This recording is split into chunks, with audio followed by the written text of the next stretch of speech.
Ternyata gini rasanya nyantap makanan yang dikasih kuah langsung dari langit. Padahal ini tadi aku udah perjuangan banget masaknya guys. Mana ini adalah ikan yang baru pertama kali aku mau nyobain. Sampai ini udah niat banget aku bumbuin sebaik mungkin. Padahal dari awal kita ke kebun tadi cuacanya cerah banget. Makanya gak kepikiran bawa sesuatu buat melindungi guys. Oh ya, ngomong-ngomong soal ikan gurame yang lagi pengen aku bakar ini, ternyata banyak banget yang menyayangkan tadi aku buang kepalanya ya guys. Katanya sih itu salah satu bagian terenaknya. Aku inisiatif buat buang kepalanya tadi karena udah kepanjangan di tempat pemanggangnya guys. Dan kalau dipikir mau dibawa pulang juga pasti udah nggak seger karena kita masih bakal seharian di kebun, dan kalau mau dimasak juga ribet karena banyak yang lainnya pengen aku makan juga guys. Jadi ya begitulah nasibnya. Tapi denger-dengar kalian ngomong kalau itu salah satu bagian yang enak, apalagi di sup, aku jadi kepikiran juga guys. Ntar kapan-kapan kalau dapat ikannya lagi nggak bakal aku buang. Nah ini dia lanjut aku masak si kecombrangnya. Di sini aku cuma tumis pedas aja yang simple. Kalau dilihat-lihat kayaknya si ikan udah mulai matang guys. Jadi ini aku lanjut mau bikin sambal lagi. Seperti yang sering aku bilang, aku suka banget sambal yang segar gitu, ada asam manis pedasnya. Wah lihat guys, tiba-tiba anginnya kencang dan langitnya mulai gelap. Ini masih berharap kalau hujannya nggak jadi turun guys, karena di sini kita nggak punya perlindungan apa-apa dan nggak ada pondok di dekat sini juga ya. Kalau hujan siap-siap basah kuyup dengan makanan yang kita masak. Masih untung nanti apinya nggak padam sebelum masakannya matang. Oh ya guys, sudah pernah cobain belum bikin sambal dengan tomat mentah kayak gini? Rasanya lebih seger loh, apalagi kalau ditambahin dengan perasan jeruk lagi. Dan kalau suka terasi, ini juga cocok banget. Menurut aku ini juga cocok dicocol sama sayur-sayuran, apalagi daging-daging yang berlemak gitu. Dan pastinya si ikan yang tadi kita bakar guys. Nah urusan persambalan udah beres. Meskipun dari tadi ini aku udah was-was lihat langitnya makin gelap, dan bersyukur banget hujan belum turun sampai masakan kita matang. Jadi kalau nanti api kita harus padam karena basah nggak apa-apa, udah aman. Meskipun ini aku masih berharap langit mendungnya nggak sampai turun hujan sampai kita selesai makan ya guys. Ini dia ikan gurame bakarnya juga udah siap disantap. Pertama kali aku mau nyobain guys. Sekilas sih aku perhatiin ikan gurame ini mirip dengan ikan nila ya guys, cuman yang ini lebih jumbo. Apakah rasanya kira-kira mirip juga? Nah kan baru juga mau nyantap ternyata udah mulai gerimis guys. Kayaknya harus cepet-cepet nih. Sabar-sabarlah, sedikit lagi hujan. Ini aku udah berjuang banget masaknya tadi. Kalau nanti harus makannya buru-buru udah nggak bisa menikmati lagi dong.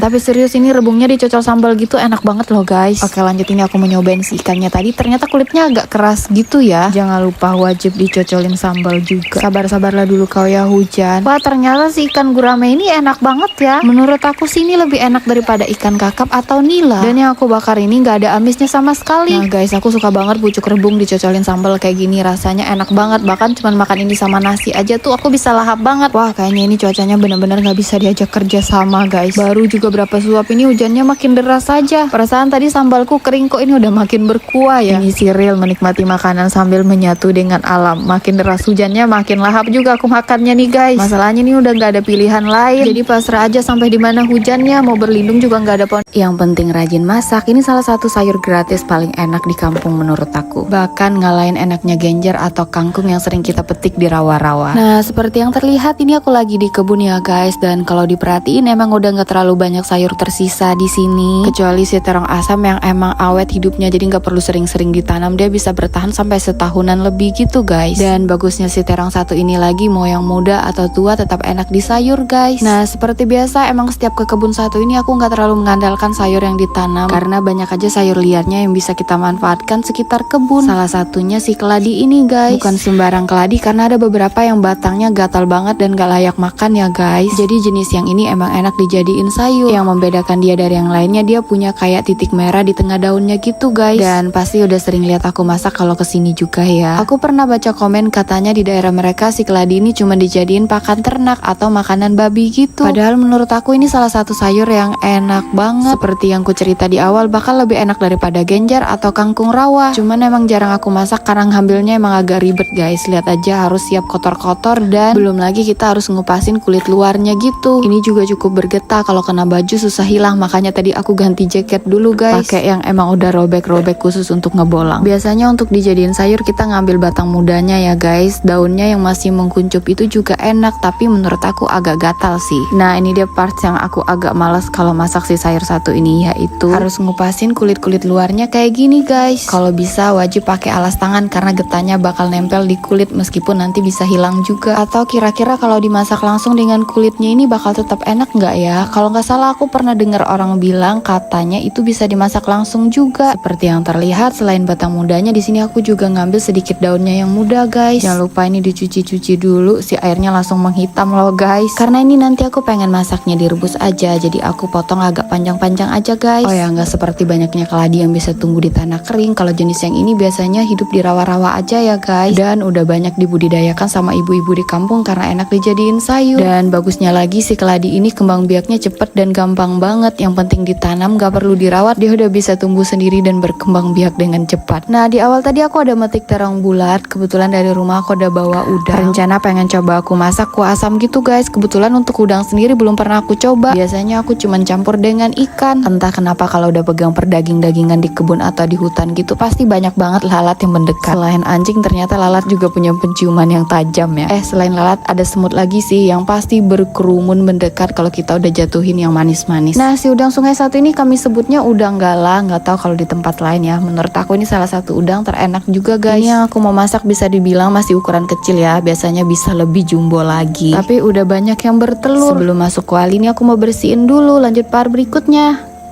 Ini sih ceritanya berangkat ke kebun berasa healing ke hutan Amazon. Biar dikata kebunnya jauh di tengah hutan, gak apa-apa guys, aku rela bolak-balik setiap hari. Nah, perjalanan kita kali ini diawali dengan menurunkan perahu dulu. Ini harus dikasih naik abis pakai biar gak hanyut dapat banjir. Awal dengar perjalanan ke sana membutuhkan waktu 2 jam atau 1 jam lebih, aku sempat kaget guys, pasti bakal capek banget duduk di perahu. Tapi ini pas sudah jalan, pemandangan sepanjang sungainya tuh cantik banget. Kalau bisa jangan cepet-cepet sampai. Nah, kali ini aku berkesempatan mampir ke kebun tengah hutannya Melanbut guys. Tapi serius ini vibe-nya bukan kayak berangkat ke kebun tapi lagi healing di hutan Amazon gitu. Airnya jernih, pohonnya rimbun, ada sarang madu bergelantung pula. Apalagi nih sampai-sampai udah disambut sama durian yang hanyut. Tapi sayang banget ternyata ini udah bolong guys, dimakan sama hama. Karena perjalanan ke kebun melewati si pohon durian ini yang ada di tepi sungai, sekalian kita mau cek guys apa ada buahnya. Tapi sayang banget semua yang kita temuin dari tadi tuh bolong. Dengan cerita dari Melanbut, ini hamanya bukan tupai lagi tapi binatang buas. Ini dia alasan aku suka banget berkunjung ke kebun teman lainnya. Jadi lebih banyak mengenal tradisi mereka yang aku belum tahu. Nah guys, ini masih lanjutan cerita. Aku berkunjung ke kebun teman aku yang ada di tengah hutan. Dan di perjalanan aku banyak nemu buah kolang-kaling nih guys. Cuman gak tahu gimana ya ngolahnya. Karena jalannya agak nanjak, ini aku istirahat sebentar. Dan gak lama ini kita udah sampai pondoknya guys. Nah seperti yang aku cerita dari awal, kalau salah satu alasan aku suka banget berkunjung ke kebun teman lainnya kayak gini, jadi bisa mengenal keunikan, kebiasaan dan tradisi mereka yang gak ada di tempatku. Seperti tempat fermentasi daging yang bikin aku tertarik nih. Namanya calo, terbuat dari bambu betung yang tebal banget. Meskipun kita sama-sama Dayak Kalimantan, tapi kita punya sup yang berbeda di mana tradisi kita juga berbeda guys. Meskipun ada beberapa yang mirip ya, tapi tidak benar-benar sama. Salah satunya tempat masak ini atau yang biasa kami sebut atang. Ternyata di tempat temenku ini juga disebut atang guys. Sayang banget ya ini dagingnya udah habis, mungkin laris karena enak. Pas banget ternyata pisang di depan pondok udah matang, jadi nih temenku ngajak mau ngambil guys.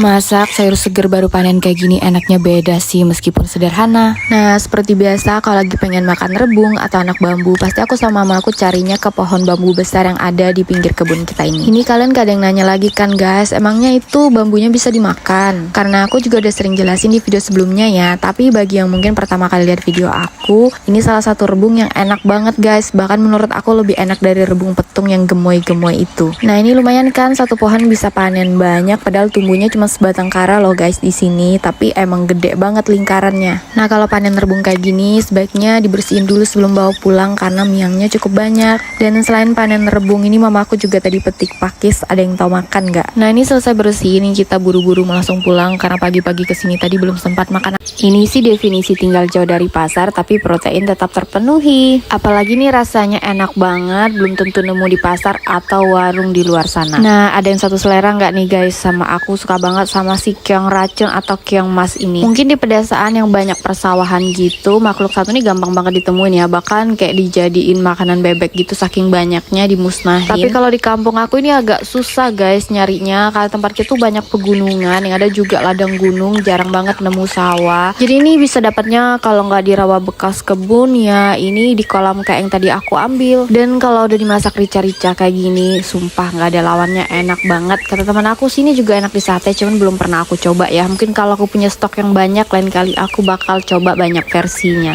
Nah ini dia keong rica-rica kita udah matang, aromanya udah enak banget. Waktunya makan, bye bye.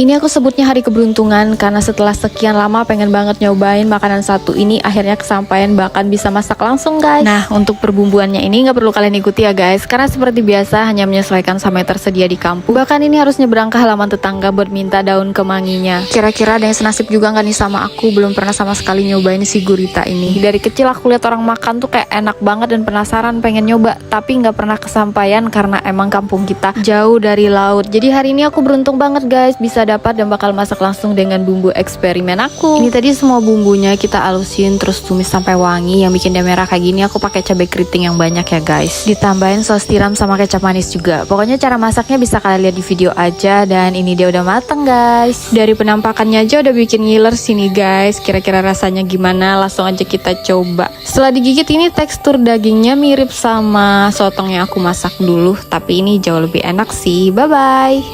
Buah yang selalu bisa kalian temukan di hutan Kalimantan meskipun bukan musimnya. Nah, sini aku ajak ngejelajah sebentar meskipun ini bukan hutan rimba ya. Karena bisa dibilang ini pepohonan sama tumbuhannya masih kecil. Tapi ini kita udah bisa jumpai berbagai buah liar berjatuhan. Biasanya ini mereka selalu ada di hutan meskipun bukan musim buah guys. Nah, ini salah satu buah yang paling banyak aku ketemu. Langsung aja aku ambil karena seingatku dulu pernah jalan sama mama aku. Ini buah yang enak dimakan guys, kayak asam gitu. Tapi ini pas aku cicipi rasanya sepet dan pahit, jadi langsung aja kebuang. Mungkin cuman mirip, nggak bisa dimakan. Nah, kalau buah yang satu ini ada yang kenal nggak? Biasanya banyak bertebaran di hutan Kalimantan ya. Jadi di antara kelopak-kelopaknya ini bisa kita buka, ada buahnya yang bisa dimakan kalau udah matang berwarna hitam dan rasanya cukup manis guys. Nah, sebenarnya kita jauh-jauh datang ke hutan lagi ngincar buah satu ini guys. Ini salah satu buah terasam yang pernah aku kenal di Kalimantan, ngalahin belimbing ulu, dan kata orang kalau makan ini mata kita nggak berkedip-kedip berarti hebat guys kayak aku.